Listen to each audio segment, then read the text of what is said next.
Welcome back. This is Alice's Neverending Stories, and I'm Alice.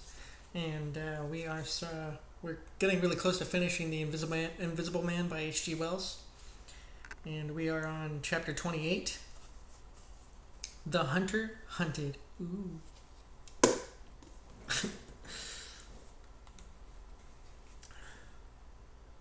Mr. Helas, Mr. Kemp's nearest neighbor among the villa holders, was asleep in his summer house when the siege of Kemp's house began. Mr. Helas was one of the sturdy minority who refused to believe in all this nonsense about an invisible man. His wife, however, as he was subsequently to be reminded, did. He insisted upon walking about his garden just as if nothing was the matter, and he went to sleep in the afternoon in accordance with the custom of years. Right on. He slept through the smashing of the windows, and then woke up suddenly with a curious persuasion of something wrong. He looked across at Kemp's house, rubbed his eyes again, and looked again. Then he put his feet to the ground and sat listening. He said he was damned, but still the strange thing was visible. The house looked as though it had been deserted for weeks after a violent riot. Every window was broken, and every window, save those of the Belvedere study, was blinded by the internal shutters. I could have sworn it was all right. He looked at his watch. 20 minutes ago. He became aware of a measured concussion and the clash of glass far away in the distance. And then, as he sat open-mouthed, came still more wonderful thing. The shutters of the drawing-room window were flung open violently, and the housemaid, in her outdoor hat and garments, appeared struggling in a frantic manner to throw up the sash. Suddenly a man appeared beside her, helping her. Dr. Kemp. In another moment the window was open, and the housemaid was struggling out. She pitched forward and vanished among the shrubs. Mr. Helas stood up, exclaiming vaguely and vehemently at all these wonderful things. He saw Kemp stand on the sill, spring from the window, and reappear almost instantaneously, running along a path in the shrubbery, and stooping as he ran like a man who evades observation. He vanished behind a laburnum, and appeared again, clambering over a fence that abutted on the open down. In a second he had tumbled over and was running at a tremendous pace down the slope towards Mr. Helas. "Lord!" cried Mr. Helas, struck with an idea. "It's that invisible man brute. It's right after all." With Mr. Helas, to think things like that was to act, and his cook, watching him from the top window, was amazed to see him come pelting towards the house at a good 9 miles an hour. "Thought he wasn't afraid," said the cook. "Mary, just come here." There was a slamming of doors, a ringing of bells, and the voice of Mr. Helas bellowing like a bull. "Shut the doors! Shut the windows! Shut everything! The invisible man is coming!" Instantly the house was full of screams and directions and scurrying feet. He ran himself to shut the French windows that opened on the veranda. As he did so, Kemp's head and shoulders and knee appeared over the edge of the garden fence. In another moment Kemp had plowed through the asparagus and was running across the tennis lawn to the house. "You can't come in," said Mr. Helas, shutting the bolts. "I'm very sorry if he's after you, but you can't come in." Kemp appeared with the face of terror close to the glass, rapping, and then shaking frantically at the French window. Then, seeing his efforts were useless, he ran along the veranda, vaulted the end, and went to hammer at the side door. Then he ran round by the side gate to the front of the house, and so into the hill road, and Mr. Helas, staring from his window, a face of horror, had scarcely witnessed Kemp vanish, ere the asparagus was being trampled this way and that by feet unseen. At that Mr. Helas fled precipitately upstairs, and the rest of the chase is beyond his purview. But as he passed the staircase window, he heard the side gate slam. Emerging into the hill road, Kemp naturally took the downward direction, and so it was he came to run in his own person, the very race he had watched with such a critical eye from the Belvedere study only 4 days ago. He ran it well, for a man out of training, and though his face was white and wet, his wits were cool to the last. He ran with wide strides, and wherever a patch of rough ground intervened, wherever there came a patch of raw flints or a bit of broken glass shone dazzling, he crossed it and left the bare visible feet that followed to take what line they would. For the first time in his life, Kemp discovered that the hill road was indescribably vast and desolate, and that the beginnings of the town far below at the hill foot were strangely remote. Never had there been a slower, more painful method of progression than running. All the gaunt villas, sleeping in the afternoon sun, looked locked and barred. No doubt they were locked and barred by his own orders. But at any rate, they might have kept a lookout for an eventuality like this. The town was rising up now.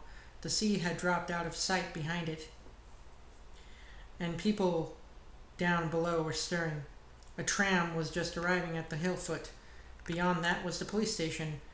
Was that footsteps he heard behind him? Spurt. The people below were staring at him.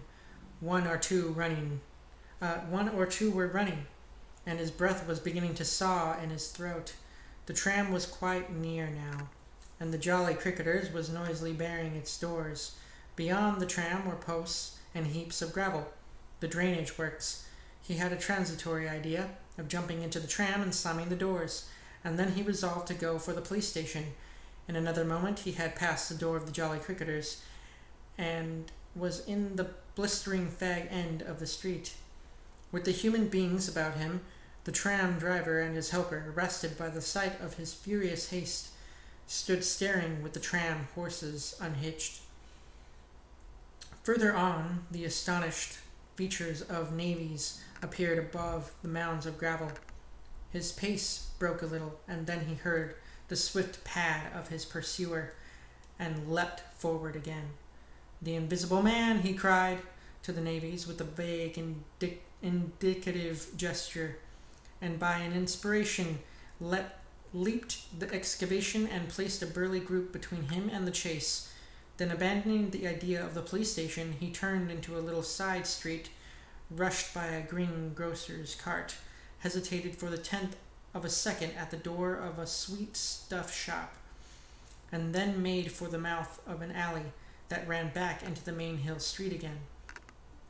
Two or three little children were playing here, and shrieked and scattered at his apparition, and forthwith doors and windows opened, and excited mothers revealed their hearts. Out he shot into Hill Street again, 300 yards from the tram line end, and immediately he became aware of tumultuous vociferation and running people. He glanced up the street towards the hill. Hardly a dozen yards off ran a huge navvy, cursing in fragments and slashing viciously with a spade, and hard behind him came the tram conductor with his fists clenched. Up the street, others followed these two, striking and shouting. Down towards the town, men and women were running, and he noticed clearly one man coming out of the shop door with a stick in his hand. "Spread out! Spread out!" cried someone. Kemp suddenly grasped the altered condition of the chase. He stopped and looked around, panting. "He's close here," he cried. "Form a line across." "Aha!" shouted a voice. He was hit hard under the ear and went reeling, trying to face round towards his unseen antagonist. He just managed to keep his feet, and he struck a vain counter in the air. Then he was hit again, under the jaw, and sprawled headlong on the ground. In another moment, a knee compressed his diaphragm, and a couple of eager hands gripped his throat, but the grip was one weaker than the other. He grasped the wrists, heard a cry of pain from his assailant, and then the spade of the navvy came whirling through the air above him, and struck something with a dull thud. He felt a drop of moisture on his face, and gripped and the grip at his throat suddenly relaxed, and with a convulsive effort, Kemp loosed himself, grasped a limp shoulder, and rolled uppermost. He gripped the unseen elbows near the ground. "I've got him!" screamed Kemp. "Help! Help, hold! He's down! Hold his feet!" In another second there was a simultaneous rush upon the struggle, and a stranger coming onto the road suddenly might have thought an exceptionally savage game of rugby football was in progress, and there was no shouting after Kemp's cry, only a sound of blows and feet and heavy breathing. Excuse me. Then came a mighty effort, and the Invisible Man threw off a couple of his antagonists and rose to his knees. Kemp clung to him in front like a hound to a stag, and a dozen hands gripped, clutched, and tore at the unseen. The tram conductor suddenly got the neck and shoulders and lugged him back. Down went the heap of struggling men again, and rolled over. There was, I am afraid, some savage kicking. Then suddenly a wild scream of "Mercy! Mercy!" that died down swiftly to a sound like choking. "Get back, you fools!" cried the muffled voice of Kemp, and there was a vigorous shoving back of stalwart forms. "He's hurt, I tell you. Stand back!" There was a brief struggle to clear a space, and then the circle of eager faces saw the doctor kneeling, as it seemed 15 inches in the air, and holding invisible arms to the ground. Behind him a constable gripped invisible ankles. Don't you leave go off on," cried the big navy, holding a blood-stained spade. "He's shamming." "He's not shaming," said the doctor, cautiously raising his knee. "I'll hold him." His face was bruised and already going red. He spoke thickly because of the bleeding lip. He released one hand and seemed to be feeling at the face. "The mouth's all wet," he said, and then, "Good God!" He stood up abruptly and then knelt down at the ground by the side of the thing unseen. There was a pushing and shuffling, a sound of heavy feet as fresh people turned up to increase the pressure of the crowd. People now were coming out of the houses. The doors of the Jolly Cricketers stood suddenly wide open. Very little was said. Kemp felt about his hand, seeming to pass through empty air.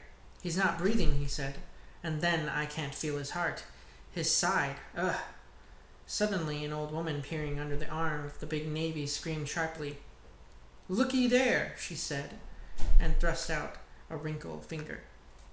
And looking where she pointed, everyone saw, faint and transparent as though it was made of glass, so that veins and arteries and bones and nerves could be distinguished, the outline of a hand, and hand limp and prone. It grew clouded and opaque even as they stared. "Hello," cried the constable. "Here's his feet a-showin'."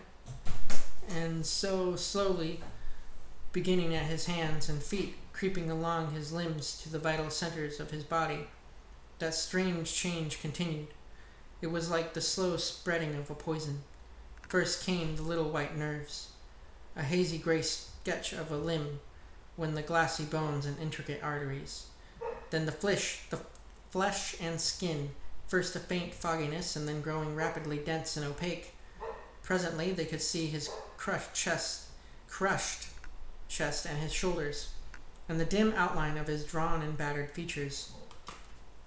When at last the crowd made way for Kemp to stand erect, there lay naked and pitiful on the ground the bruised and broken body of a young man about 30. His hair and brow were white, not gray, with age, but white with the whiteness of albinism, and his eyes were like garnets. His hands were clenched, his eyes wide open, and his expression was one of anger and dismay. "Cover his face," said a man. "For God's sake, cover that face." And 3 little children, pushing forward through the crowd, were suddenly twisted round and sent packing off again. Someone brought a sheet from the Jolly Cricketers, and having covered him, they carried him into that house, and there it was, on a shabby bed in a tawdry, ill-lighted bedroom, surrounded by a crowd of ignorant and excited people, broken and wounded, betrayed and unpitied, that Griffin. the first of all men to make himself invisible. Griffin, the most gifted physicist the world has ever seen, ended in infinite disaster his strange and terrible career. And that ends chapter 28. And thank you guys for watching the video. Thank you guys for watching the video, and I hope you enjoy the rest of your day. And remember to light tomorrow with today.